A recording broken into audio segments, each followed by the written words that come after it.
कोकिला अपनी नई बहू का गृह प्रवेश करवा ही रही होती है। वहां कोकिला के आस पड़ोस की औरतें भी मौजूद होती हैं। बहू, इस कलश को गिराकर अंदर आ जाओ। कोकिला की बात सुनकर कोकिला की नई नवेली बहू सुमन कलश को फुटबॉल बना देती है और वो कलश जाकर सीधे आंगन में बैठे चाय पी रहे सुमन के ससुर शंकर को जाकर लगती है। अरे बाप रे, किसकी फूटी? अरे अरे, बुढ़े का सर फोड़ दिया बहू ने तो आते ही। बहू, तुझे कलश गिराने को कहा था, उड़ाने को नहीं। इसे कहते हैं पहली बॉल पर पहला चौका। अब तो घर में तेरे ऐसे चौके छक्के लगते रहेंगे। क्या कर रही हो सुमन? पापा का सिर फोड़ दिया तुमने? क्या करती, मुझे कहा गया कि कलश को मारो तो मैंने लात मार दी। कोकिला अब अपनी बहू को घर में लेकर आती है और उसे उसका कमरा दिखाती है। लेकिन कोकिला अपनी बहू के स्वागत से थोड़ी सी परेशान हो गई थी कि उसने अपने बेटे के लिए सही बहू चुनी भी है या नहीं। अजी, आप ठीक तो है ना? मुझे तो लगता है अब मेरे उल्टे दिन शुरू हो गए हैं। मैंने तो पहले ही मना किया था, थोड़ा देख परख लो लड़की को। अरे मैं ठीक हूँ, अपना मुंह बंद रखो, नाते रिश्तेदार क्या कहेंगे। सुमन के स्वागत से ही सारे घर वाले डरे होते हैं। वहीं दूसरे दिन रसोई की रस्म में सुमन को छोले भटूरे बनाने के लिए कहा जाता है। आज तेरी पहली रसोई की रस्म है तो तू खाने में छोले भटूरे बना ले। अरे जरा बहू से पूछ लो, उसे खाना बनाना आता भी है या नहीं। पूछना क्या है? याद नहीं, जब हम बहू को देखने गए थे तो बहू ने कितने लजीज पकवान बनाकर रखे थे। जलेबी, समोसा, लड्डू और न जाने क्या क्या। अब सुमन अपनी सास की बात सुनकर किचन में जाकर खाना बनाती है और कुछ देर बाद ही वो सभी के लिए गर्मा गर्म छोले भटूरे खाने के लिए लगा देती है और सभी एक साथ खाने के लिए बैठते हैं। कैसा बनाया है बहू ने छोला भटूरा? क्या हुआ, मुंह क्यों बना रही हो तुम? खाकर देखो, खुद तारीफ करने का मन करेगा तुम्हारा। शंकर जैसे ही पहला निवाला मुंह में डालता है वो उस निवाले को उगल देता है और खांसने लगता है। अरे क्या हुआ आप दोनों को? कितने अच्छे फूले फूले भटूरे तो बने हैं। रुको मैं ही खाकर बताता हूँ। बिरजू भी जैसे ही छोले भटूरे खाता है वो भी समझ जाता है कि छोले भटूरे तो बस नाम के हैं, ना तो छोले में मिर्च नमक था और ना ही भटूरे में कोई स्वाद। मुझे पता नहीं था बहू तू इतना गंदा खाना बना लेती है, हैं? और जब उस दिन हम तुझे देखने गए थे तो वो सब किसने बनाया था? वो मम्मी ने बनाया था। इसका मतलब तेरी माँ भी हमें धोखा देती रही। वाह, क्या बात है। कोई बात नहीं बहू, कोकिला तुझे खाना बनाना सिखा देगी। क्यों नहीं, मैं तो मास्टर शेफ हूँ। अब पूरी जिंदगी से खाना बनाना ही सिखाती रहूंगी तो इसे ब्याह कर यहाँ लाया क्यों था? अपने ससुराल वालों के मुंह से खुद के खाने की बुराई सुनकर सुमन की आंखों में झरझर आंसू बहने लगते हैं और वो रोते हुए अपने कमरे में चली जाती है। अब पीछे से बिरजू सुमन को मनाने पहुंचता है। माँ जी बिल्कुल ठीक कह रही हैं, मुझे खाना बनाना नहीं आता। कोई बात नहीं, तुम सीख लेना। क्या हुआ अगर तुम्हें खाना बनाना नहीं आता तो? बिरजू सुमन को जैसे तैसे चुप कर आता है और अपनी माँ और पिता को दोबारा उसे कुछ भी ना कहने के लिए कहता है। अब अगले दिन सुमन अपनी सास के बताए अनुसार खाना बनाती है, लेकिन वो खाना भी बेहद घटिया होता है। लेकिन सभी उस खाने की खूब तारीफ करते हैं। जब सुमन उस खाने को खाने बैठती है तो वो खुद से कहती है, कल तक जो ससुराल वाले मेरी बुराई कर रहे थे, आज उन्हें ही अपने हाथों का गंदा खाना खिलाकर उनके मुंह से तारीफें निकलवा रही हूं मैं। कैसे दिन आ गए हैं, गंदा घटिया खाना खाने के बाद अपनी पत्नी की तारीफ करनी पड़ रही है। साथ साथ मेरे माँ बाप भी इसके गुणगान गाने को मजबूर हैं। अगर वो ऐसा ना करें तो ये तो मरने की धमकी देती रहती है। चुल्लू भर पानी में डूब कर मर जाऊंगी या किसी समुद्र में छलांग लगा दूंगी। हे भगवान। पूरा घर सुमन के हाथों का बना खाकर परेशान था, क्योंकि सुमन के हाथों में बिल्कुल भी स्वाद नहीं था, बल्कि उसे कोकिला अच्छे से खाना बनाना बता रही थी। तब भी वो अच्छे से खाना सीख नहीं पा रही थी और ना ही बना पा रही थी। एक रोज सुमन के घर उसकी माँ उमा आती है। माँ, अच्छा हुआ आप आ गई, मैं आपको काफ़ी समय से बहुत मिस कर रही थी। मुझे भी तेरी बहुत याद आ रही थी, तभी तो मैं तुझे मिलने चली आई। उमा कोकिला और उसके परिवार से घुल मिल जाती है। देर शाम सुमन सबके लिए खाना बनाती है। सभी उस खाने को खाकर सुमन की खूब तारीफ करते हैं, लेकिन उमा को उस खाने में ज़रा भी स्वाद नहीं आता। समधन जी, सचमुच आपको ये खाना पसंद आ रहा है, लेकिन इस खाने में तो स्वाद बिल्कुल भी नहीं है। समधन जी आपको सारी बातें बताऊंगी, फिलहाल तो आप भी खाना खाकर अपनी बेटी की तारीफ कर दें तो ठीक रहेगा। अब कोकिला अपनी समधन उमा को सारी बातें बता देती है और उमा अब अपनी बेटी को सबक सिखाने का मन बनाती है। क्या बात है बेटी, तू तो खाना बनाना सीख गई है। मैंने तो सोचा था तू अपनी आदतों से बाज नहीं आएगी। सचमुच आपको खाना पसंद आया माँ? बिल्कुल बिल्कुल, बहुत अच्छा खाना बनाया तूने। अब अगली सुबह जब सुमन खाना बनाने किचन में जाती है तभी वहाँ कोकिला और उमा पहुँचती हैं और सुमन को किचन से जाने के लिए कहती हैं क्योंकि आज खाना उमा और कोकिला बनाने वाले थे। क्या बात है, आज सूरज लगता है पश्चिम से निकला है। अपनी भाग्यवान के हाथों का खाना खाकर और समधन के हाथों का पानी पीकर मजा ही आ जाएगा। पिताजी जरा कंट्रोल कीजिए, यहाँ और भी लोग बैठे हैं। मैं तो बस तारीफ कर रहा था। अब उमा और कोकिला खाना बनाती हैं और कुछ देर बाद दोनों सभी को खाना टेबल पर लगा देती हैं। उसमें सुमन भी शामिल थी और जब सब खाना खाते हैं तो किसी को भी खाना पसंद नहीं आता और सबसे पहले सुमन चिल्लाकर अपनी माँ से कहती है, माँ आप इतना गंदा खाना तो कभी नहीं बनाती थी, तो आज आपके हाथों को क्या हुआ है जो ऐसा खाना बनाया आपने? क्यों, तुझे ये खाना गंदा लग रहा है? और पिछले कई महीनों से जो तू अपने ससुराल वालों को घटिया खाना खिला रही है उसका क्या, जिसमें नमक मिर्च स्वाद का तो पता ही नहीं है। और ऊपर से तो उन्हें ब्लैकमेल भी तू कर रही है कि अगर उन्होंने तेरे खाने की बुराई की तो तू अपनी जान दे देगी। माँ मुझसे गलती हो गई, मुझे आज एहसास हुआ कि पिछले कुछ महीनों से ये कैसा खाना खा रहे हैं। मैंने तो सोचा था तू ससुराल जाकर सुधर जाएगी। तेरी सास ने भी तुझे खाना बनाना सिखा दिया, लेकिन तू अपनी हरकतों से बाज नहीं आई। तू ये खाना इसलिए बना रही थी ना ताकि तुझे कोई खाना बनाने के लिए ना कहे, लेकिन तेरी सास ने मुझे दूसरे दिन ही बता दिया था कि तू चाहती क्या है। बहू, हम तो बस तेरी खुशी के लिए खाना खाते रहे, लेकिन तूने भी इसका बहुत फ़ायदा उठाया। हमें दिन ब दिन ऐसा खाना खिलाती रही जो हमारे गले से नीचे उतर ही नहीं रहा था। मुझे तो बहू के हाथों का खाना खाकर लिवर किडनी की बीमारी हो गई है। पेट में इतना दर्द होता है कि क्या बताऊं समधन जी। अगर तू अब भी नहीं सुधरना चाहती तो तेरा इस घर में रहने का कोई मतलब नहीं है। ये घर तुझे कितना सपोर्ट कर रहा है और तू इस घर को, इस घर के लोगों को ब्लैकमेल कर रही है अपने इमोशन से। हाँ, ये गलत है सुमन। सुमन को अपनी माँ की बातों का एहसास होता है और वो अपने ससुराल वालों से माफ़ी मांगती है और उस दिन के बाद से फिर कभी जानबूझकर ऐसा घटिया खाना नहीं बनाती जो किसी के गले से नीचे ना उतरे, बल्कि वो खाना बनाने के लिए पूरी की पूरी जान लगा देती है और उसे अच्छे से सीखने की कोशिश भी करने लगती है और कुछ दिनों में उसे ढंग का खाना बनाना भी आ जाता है। निधि एक बौनी लड़की होती है जो अजय नाम के लड़के से प्यार करती है। अजय और निधि दोनों एक पार्क में मिलते हैं और अजय निधि से कहता है, निधि अब बस मैं तुमसे और ज्यादा दिन अलग नहीं रह सकता। अरे परेशानी क्या है, हम दोनों एक दूसरे से इतना प्यार करते हैं तो तुम क्यों शादी के लिए मना कर रही हो? अजय तुम तो जानते ही हो ना मैं बौनी हूँ। मुझे पता है कि तुम मुझ में भले ही कोई कमी नहीं देखते हो, लेकिन तुम्हारे घर वाले भी तो है ना, और मुझे नहीं लगता है कि तुम्हारे घर वालों को मैं पसंद आऊंगी। तुम मुझे पसंद हो बस, इसके अलावा मुझे कुछ नहीं सुनना है।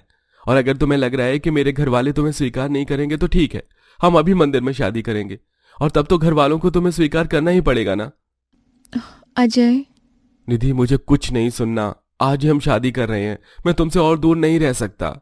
अजय निधि से तुरंत मंदिर में जाकर शादी कर लेता है और फिर उसे अपने घर लेकर जाता है। अजय के साथ एक बौनी लड़की शादी के जोड़े में देखकर अजय की माँ और बहन दोनों हैरान हो जाते हैं। ये किसकी बच्ची है और ये शादी के जोड़े में यहाँ क्या कर रही है? माँ, ये निधि है मेरी पत्नी, हमने शादी की है और अगर आपको निधि पसंद नहीं हो तो भी अब ये हमारे साथ ही रहेगी। तुझे ये बौनी ही लड़की मिली थी पूरी दुनिया में शादी करने के लिए? अरे अगर तुझे शादी करने का इतना ही भूत सवार था तो मुझे बताता ना, मैं तेरे लिए एक से एक लड़की देखती। माँ मुझे निधि ही पसंद है और अब आपको भी निधि को स्वीकार नहीं पड़ेगा, इसके आगे मुझे कुछ नहीं सुनना। अजय की वजह से निधि को कोई कुछ नहीं कहता है, लेकिन निधि को उसकी सास और ननद बिल्कुल भी पसंद नहीं कर रहे थे। माँ, भैया ने ये बहुत गलत किया, मुझे तो घर से निकलने में भी शर्म आ रही है। हर कोई मजाक बनाएगा हमारा। 2 दिन हो गए मैं तो घर से बाहर तक नहीं गई हूँ। यही तो मैं भी सोच रही हूँ, लेकिन मैं भी कम नहीं हूँ। उस लड़की की वजह से मेरा बेटा हमारे खिलाफ गया है ना, मैं भी उस लड़की को ऐसा सबक सिखाऊंगी, याद रखेगी वो। नीलम और प्राची दोनों ही अब निधि को परेशान करने के लिए नए नए तरीके ढूंढने लगते हैं। कुछ दिनों बाद निधि रसोई में उछलते हुए नमक का डब्बा उतार रही होती है।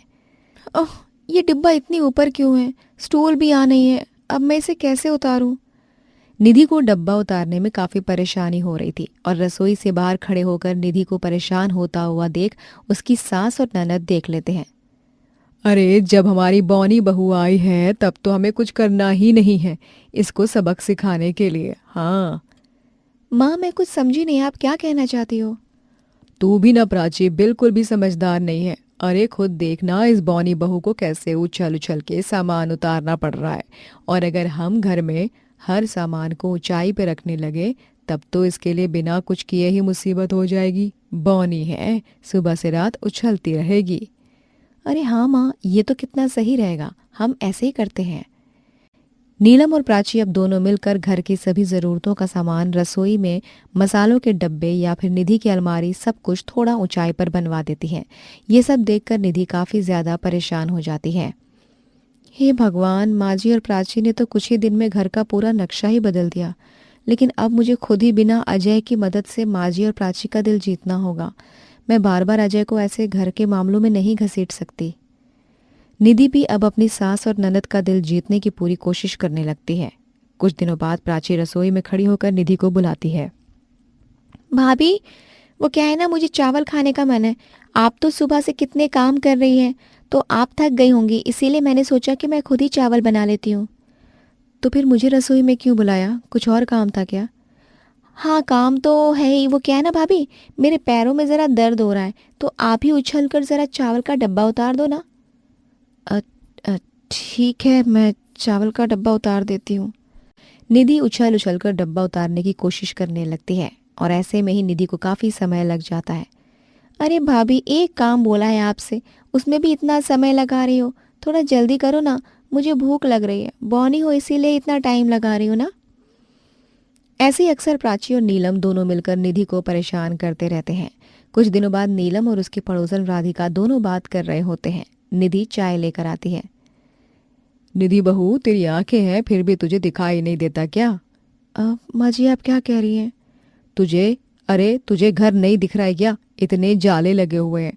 वैसे तो तू इस घर की बहू बनती है, लेकिन घर को साफ रखने में हमेशा ही काम चोरी करती रहती है।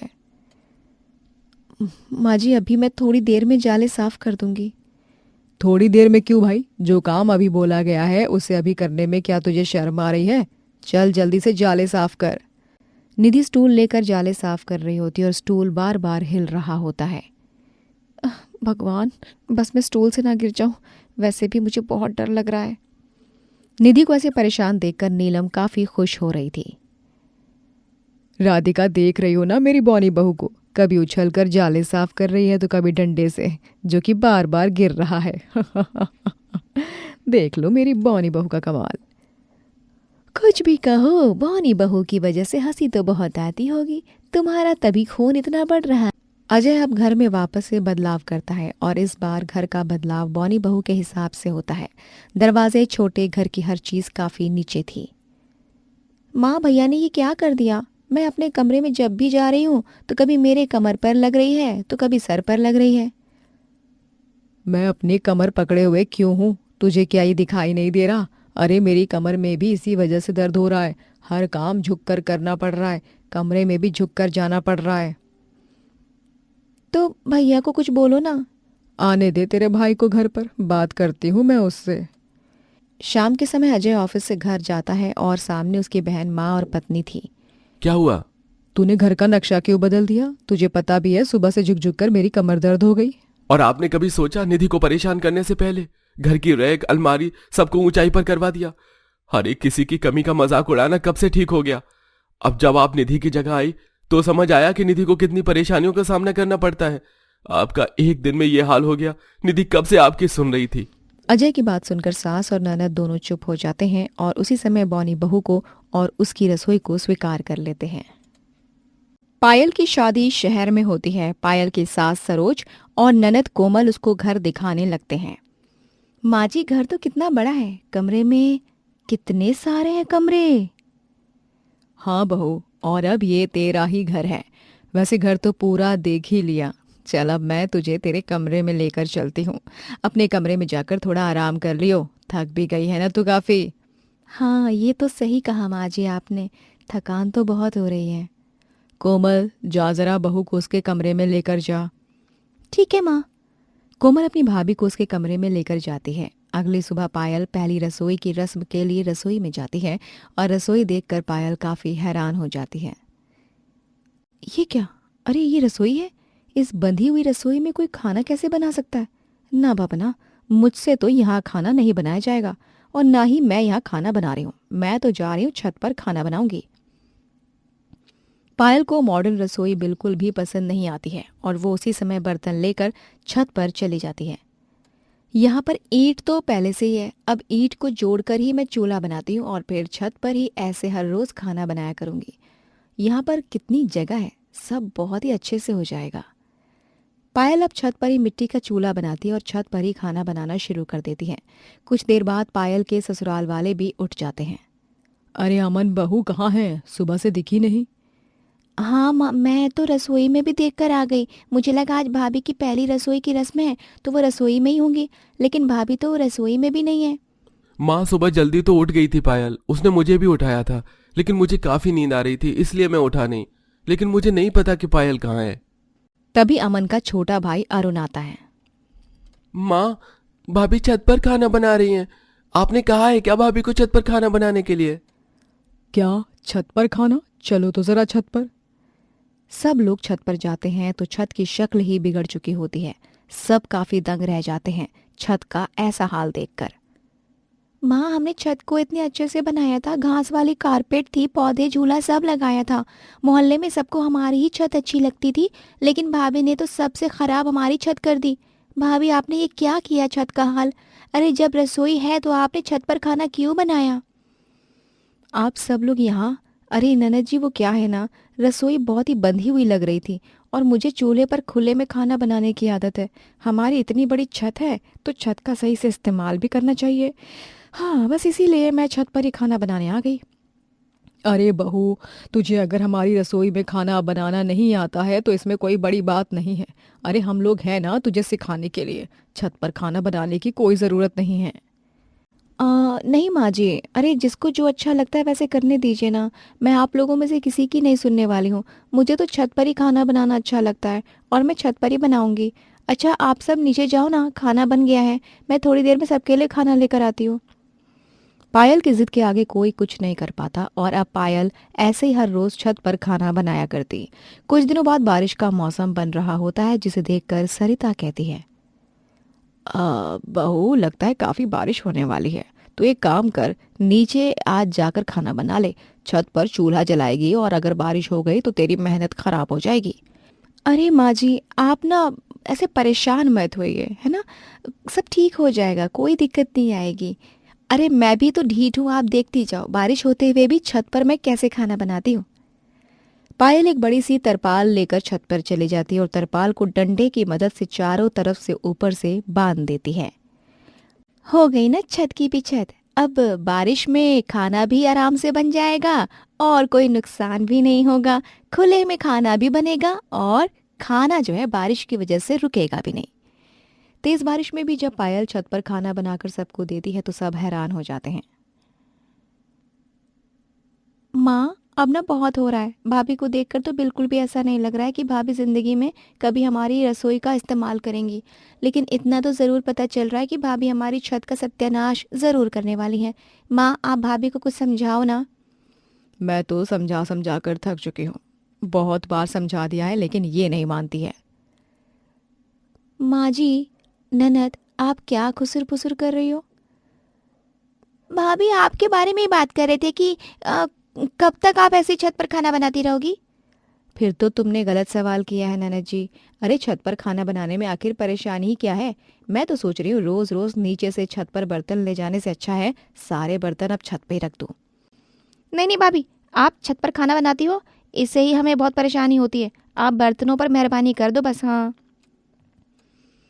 पायल किसी की सुन ही नहीं रही थी। कुछ दिनों बाद पायल छत पर खाना बना रही होती है, तभी अपनी छत से पड़ोसन गीता मजाक बनाने लगती है। अरे सरोज की बहू गांव से शहर क्यों आई है? गांव में ही रहना था ना। आप ऐसे क्यों कह रही हैं?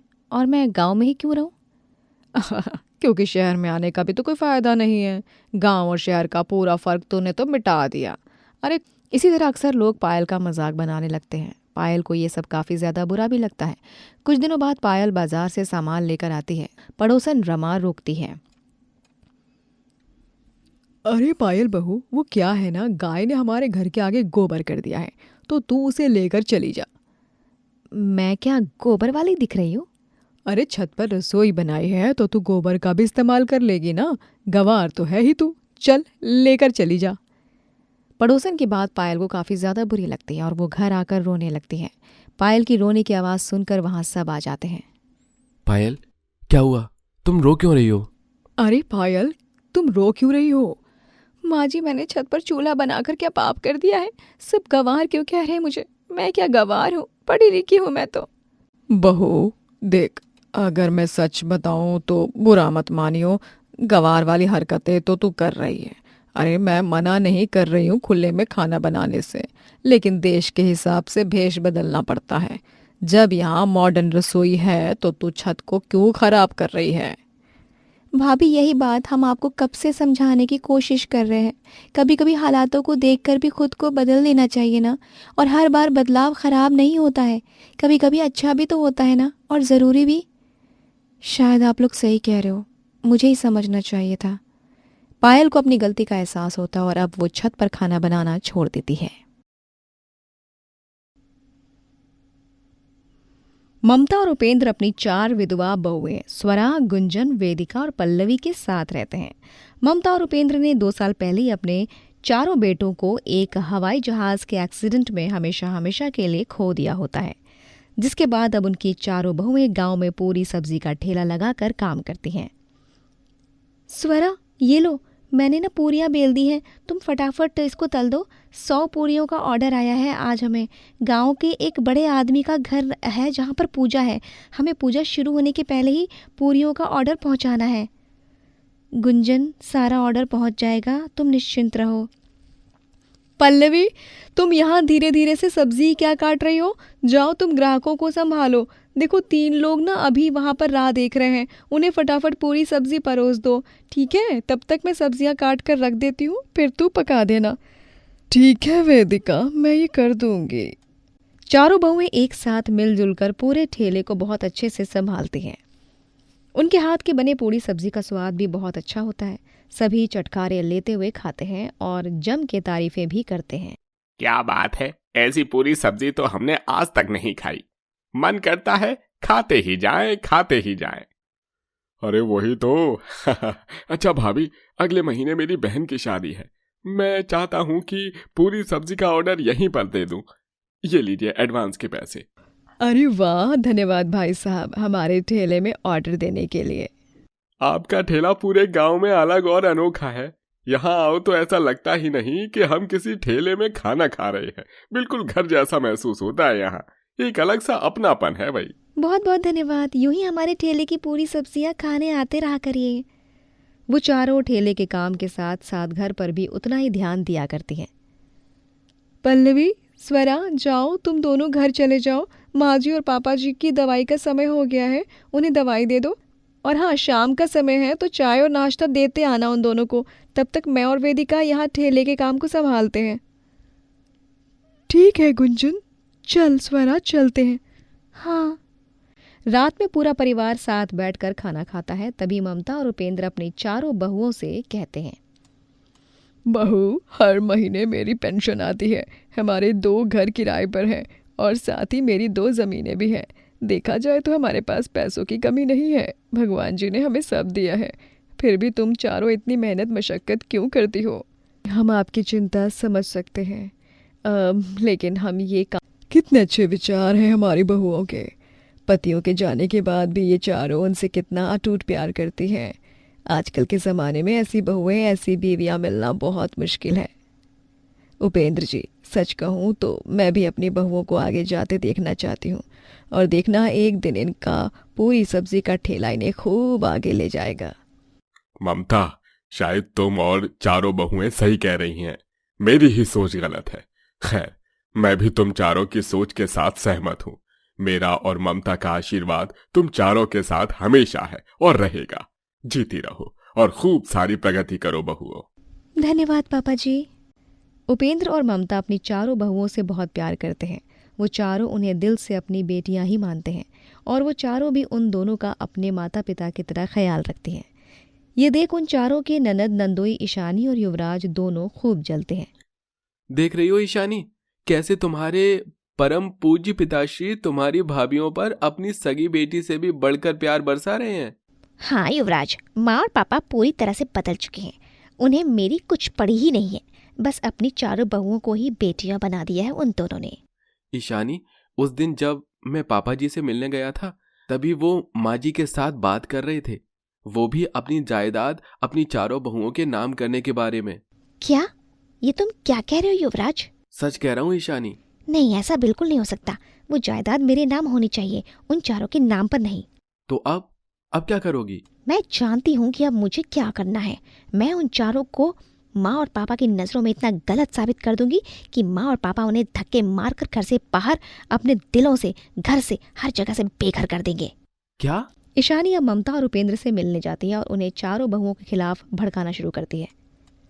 ये तो क्या कह रही है ईशानी? नहीं, ये सरासर झूठ है। नहीं माँ, यही सच है। आप चारों की लाडली बहुएं ना बाहर जाकर आपके बेटों का सपना पूरा नहीं कर रही हैं, बल्कि अपने नए आशिकों से चक्कर चला रही हैं। आपकी कसम, मैं झूठ क्यों बोलूंगी? क्या इसका मतलब ये है कि हमारी बहुएं हमसे झूठ कह रही थी? वो बस अच्छा बनने के नाटक कर रही थी। हाँ पापा, मैंने अपनी आंखों से देखा है उन चारों को अपने आशिकों से पार्क में गुलछर्रे उड़ाते हुए।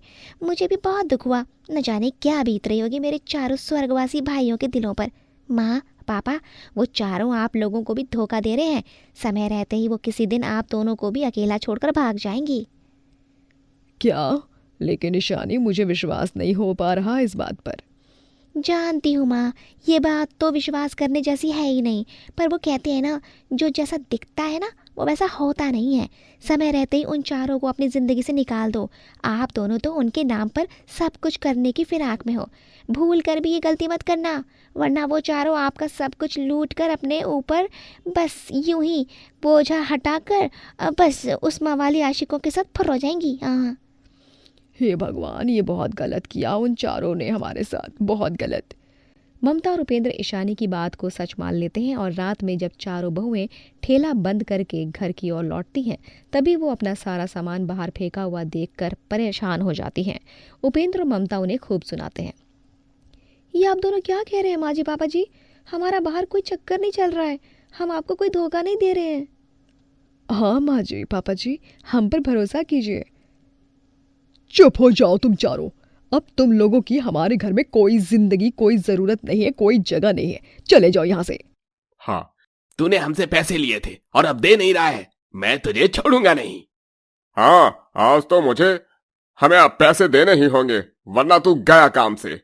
नहीं, मत मारो मुझे। छोड़ दो मेरे पति को, छोड़ दो।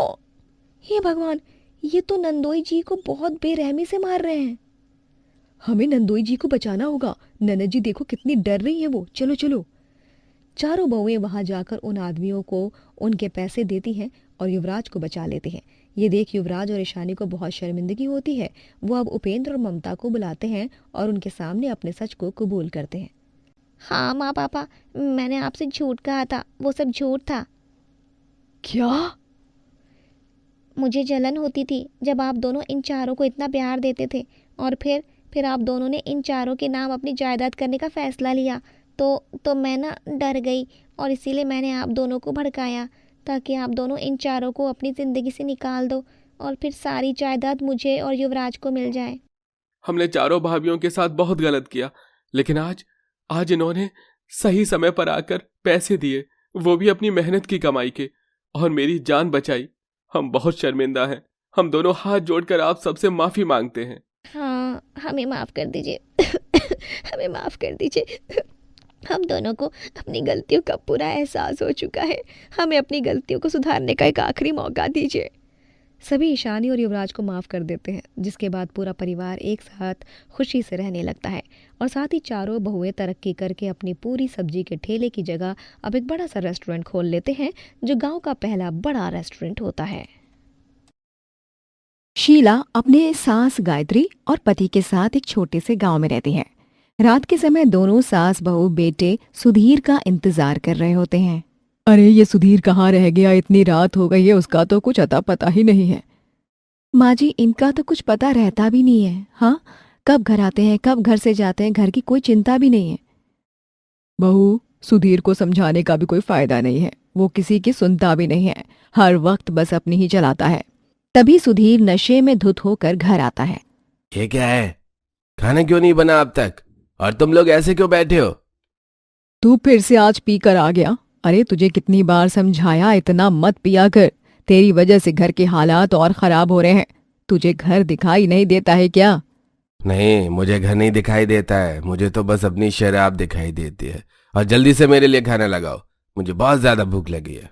अरे घर में खाने के लिए कुछ होना भी तो चाहिए ना। राशन खत्म हो गया है। आपको कितनी बार कहा है राशन ले आइए, लेकिन आपको अपनी शराब के आगे कहाँ ही कुछ दिखता है। मुझसे जुबान लड़ा रही है? राशन चाहिए, जा नहीं लाया राशन, जो करना है कर ले। एक तो पति थका हारा घर आता है, पति को पानी पूछने की जगह ताने दिए जा रहे हैं। सुधीर नशे की वजह से अक्सर अपने परिवार वालों के साथ बहुत ही गलत बर्ताव करता है। ऐसे ही कई दिन निकल जाते हैं। कुछ दिनों बाद शीला खाना बनाने जाती है तो देखती है घर का राशन खत्म हो गया है। हे भगवान, अब क्या होगा? घर में तो बिल्कुल भी राशन नहीं है। कुछ दिन पहले जो उधार राशन लाई थी वो भी खत्म हो गया। अब घर में खाना क्या बनेगा? शीला काफी उदास बैठी होती है, तभी वहां गायत्री आती है। बहू, क्या हुआ? तो इतना उदास क्यों बैठी है? माँ जी, अब मैं आपको क्या बताऊं, घर में बिल्कुल भी राशन नहीं है और ना ही हाथ में पैसे। उधार जो राशन लाई थी वो भी खत्म हो गया। अब मुझे ये समझ नहीं आ रहा हम लोग खाएंगे क्या। दुकान वाला भी अब तो उधार नहीं देगा, क्योंकि पहले का ही उधार चुकाया नहीं हमने। बहू, अब बस बहुत हो गया है। हम कब तक ऐसे ही हालातों की वजह से हाथ पे हाथ रखकर बैठे रहेंगे? मुझे यही लगता है कि अब हमें कोई भी काम करना चाहिए। माँ जी, मुझे भी यही लगता है कि हम कोई काम करते हैं, किसी के आगे हाथ फैलाने से तो अच्छा ही रहेगा ना कि हम कोई काम करें। लेकिन माँ जी, हम करें तो क्या करें? हमें तो कुछ आता भी नहीं है। बहू, ये सवाल तो तूने बिल्कुल सही किया है। हम तो कुछ खाने पीने का भी नहीं बेच सकते हैं। मुझे तो बस दाल चावल ही आता है, और वो तो कोई खाएगा भी नहीं। अरे माँ जी, हम पानी पूरी बेच सकते हैं। आपको पता है, मायके में मैं जब भी पानी पूरी बनाती थी ना, तो वहाँ आसपास के लोगों को भी बहुत पसंद आता था। सब खाने के लिए आते थे। बहू, फिर सोचना क्या है, हम पानी पूरी का ही ठेला लगाते हैं। दिशा मिलते ही दोनों सास बहू अब अपना पानी पूरी का ठेला लगाने लगती हैं। आओ भाई, सास बहू की बढ़िया पानी पूरी खाओ। ऐसी पानी पूरी आपने कभी नहीं खाई होगी। एक बार खाओगे बार बार आओगे। सोचना क्या है भाई, आओ आओ, पानी पूरी खाओ बढ़िया वाली। ऐसी पानी पूरी कहीं मिलेगी नहीं। हाँ हाँ भाई और बहनों, आओ पानी पूरी खाओ। दोनों बाजार के बीच में अपना ठेला लगाते हैं। आंटी, पानी पूरी कितने की है? बेटा, 10 की 6 पानी पूरी है। आंटी, हर जगह तो 10 की 4 पानी पूरी है। आप इतने कम पैसों में इतनी ज्यादा पानी पूरी क्यों दे रही हो? बेटा, हम तो बस चाहते हैं कि लोग यहाँ पानी पूरी खाने आए तो उनके यहाँ से वापस जाने से पहले उनके मुंह से हमारी पानी पूरी का स्वाद ना चला जाए, इसीलिए थोड़ी ज्यादा दे रहे हैं। आंटी, मुझे भी खिला दीजिए। ऐसे कुछ दिनों में दोनों सास बहू का पानी पूरी ठेला काफी मशहूर हो जाता है। हर किसी को उनकी बनाई पानी पूरी काफी पसंद आ रही थी। माँ जी, हमारा पानी पूरी का ठेला तो काफी अच्छा चल रहा है, लोगों को काफी पसंद भी आ रहा है। हाँ बहू, ये सब तेरी वजह से ही हुआ है। अच्छा है, अब हमें सुधीर के ऊपर निर्भर नहीं रहना पड़ेगा। सास बहू अब अपना काम कर रही है। धीरे धीरे सब ठीक होने लग रहा था, लेकिन सास बहू के पानी पूरी ठेले की वजह से आसपास के ठेले वालों का काम नहीं चल रहा था। बस बहुत हो गया, इन दोनों सास बहू की वजह से हमारा काम नहीं चलता। अब इनको ज्यादा दिन इस बाजार में नहीं रहने देंगे। हाँ, अब बहुत हो गया, हमने कुछ कहा नहीं, औरत है समझ के, लेकिन इन्होंने तो हमारे पेट पर ही लात मार दी। आसपास के लोगों में दोनों सास बहू के खिलाफ काफी गुस्सा था। उसी शाम सुधीर से वो आकर मिलते हैं। अरे सुधीर भाई, तुम अपनी पत्नी को कैसे संभालते हो? तुम्हारे पेट पीछे पानी पूरी बेचने के नाम पर पता नहीं क्या क्या करती रहती है। वहां हमेशा ये आदमी खड़े रहते हैं। नहीं नहीं, ये तुम कुछ भी कह रहे हो, मैं अपनी पत्नी को जानता हूँ। आपको मानना है तो मानो, अब हम झूठ थोड़े बोलेंगे, तुम्हारी पत्नी ही ऐसी है, तुम्हारी माँ भी कुछ भी नहीं कहती है, हम तो तुम्हें बता रहे थे, बस आगे तुम्हारी मर्जी। सुधीर को अब अपनी पत्नी पर शक होने लगता है। अगली सुबह सुधीर पानी पूरी के पानी में काफी पानी मिलाने लगता है। पानी पूरी का ठेला क्या लगाने लग गए ये दोनों सास बहू, खुद को समझने क्या लगे। अब देखता हूं मैं भी कि कितने दिन तक इनका पानी पूरी का ठेला रहेगा और कब तक इनकी अकड़ रहेगी। दोनों सास बहू अपना ठेला वापस से बाजार में लेकर जाते हैं और ग्राहक को गोलगप्पे खिलाने लगते हैं। ये क्या है, हमें आपके पानी पूरी पसंद क्या आने लग गए? आप मिलावट वाली पानी पूरी खिलाने लगोगे क्या? मुझे नहीं खाने। एक दिन में कई ग्राहक ने सास बहू की पानी पूरी की बुराई की थी और ऐसे ही कई दिनों तक चलता रहता है। माँ जी, हमारे साथ क्या हो रहा है? कुछ ही दिनों में लोग हमारी पानी पूरी की इतनी ज्यादा बुराई कर रहे हैं, ऐसा क्यों? कुछ ही दिनों में हमारा काम तो लगता है बंद हो जाएगा। बहू, ये तो मुझे भी नहीं पता कि आखिर हमारे साथ हो क्या रहा है। दोनों सास बहू काफी परेशान हो जाते हैं और ऐसे ही कई दिन निकल जाते हैं। कुछ दिनों बाद सास बहू पानी पूरी बनाकर बाहर से घर आते हैं तो वो सुधीर को मिलावट करते हुए देखते हैं। अब बस कुछ दिन और, फिर इनका ठेला दिखेगा नहीं बाजार में। सुधीर को मिलावट करते हुए देखकर दोनों सास बहू समझ जाते हैं। ये मिलावट तू कर रहा था? तुझे शर्म नहीं आती अपनी ही पत्नी और माँ का काम खराब करते हुए? हाँ, खुद तो कुछ करता नहीं है और हमारा काम भी खराब कर दिया। मैंने काम खराब किया? अरे आप दोनों जो वहां कर रही थी वो क्या मुझे पता नहीं है? ठेले पर सब आदमी क्यों आते हैं मुझे सब पता है। शीला, तुम मुझसे कितना झूठ बोलोगी, मुझे सब पता चल गया है। बस बहुत हो गया, आपको किसी ने भी कुछ भी बताया और आपने मान लिया। अरे अपनी पत्नी और माँ पर जरा सा भी भरोसा नहीं है। माँ जी, अब मैं यहाँ और नहीं रह सकती। बहू, इस घर से तू अकेले नहीं जाएगी, बल्कि मैं भी जाऊंगी। घर वालों से ज्यादा बाहर वालों पर भरोसा है तो यहाँ क्यों ही रहे। मुझसे गलती हो गई, आप दोनों मुझे छोड़कर मत जाओ, मैं सब ठीक कर दूंगा। सुधीर को अपनी गलती का एहसास हो जाता है, लेकिन अब काफी देर हो जाती है। दोनों सास बहू अब दूसरे गांव में अपना पानी पूरी का ठेला लगाते हैं और वहीं रहते हैं।